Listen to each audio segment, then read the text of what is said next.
ఎవరు చేశారు అని ఒక్కసారి చెప్పావా? సిద్ధమేనా? సన్నిధితో మీ బిడ్డ ప్రమాణ స్వీకారం చేసేది, ఆ తర్వాత పౌరమ కొనసాగించేది విశాఖపట్నం నుంచి. పిల్లాడికి ఇచ్చే టెక్స్ట్ బుక్లలో బైలింగ్వల్ టెక్స్ట్ బుక్స్, అంటే ఒక పేజీ తెలుగు, ఒక పేజీలో ఇంగ్లీషు.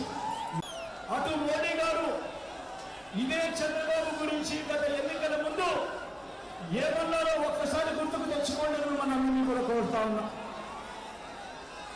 పోలవరాన్ని తన ఏటీఎంగా మార్చుకున్న చంద్రబాబు గురించి అడుగుతా ఉన్నా.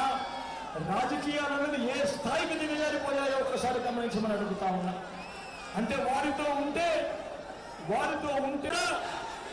స్టీల్ ప్లాంట్ అమ్మకం ఆపేనా?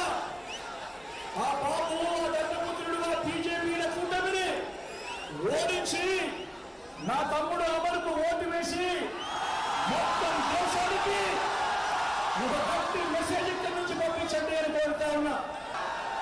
ఇది మీరంతా కూడా చూడాలక్క అన్న. మీరందరి ఒక్కరి ఖచ్చితంగా మాత్రం మీరు ఒక్కసారి ఖచ్చితంగా 7,612 కోట్ల రూపాయలు వ్యవసాయ రుణాల మాఫీ జరిగిందా అని అడుగుతా ఉన్నాను.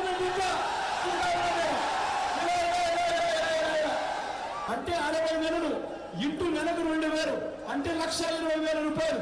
చెప్పండి, వీళ్ళు ఏ ఒక్కరికైనా ఇచ్చారా అని అడుగుతా ఉన్నాను. జరిగిందా అని అడుగుతా ఉన్నాను. ఇవన్నీ జరగాలంటే ఏం చేయాలి? 170 పంపిస్తాను, 27కి 20 పంపిస్తాను, 18కి వీడే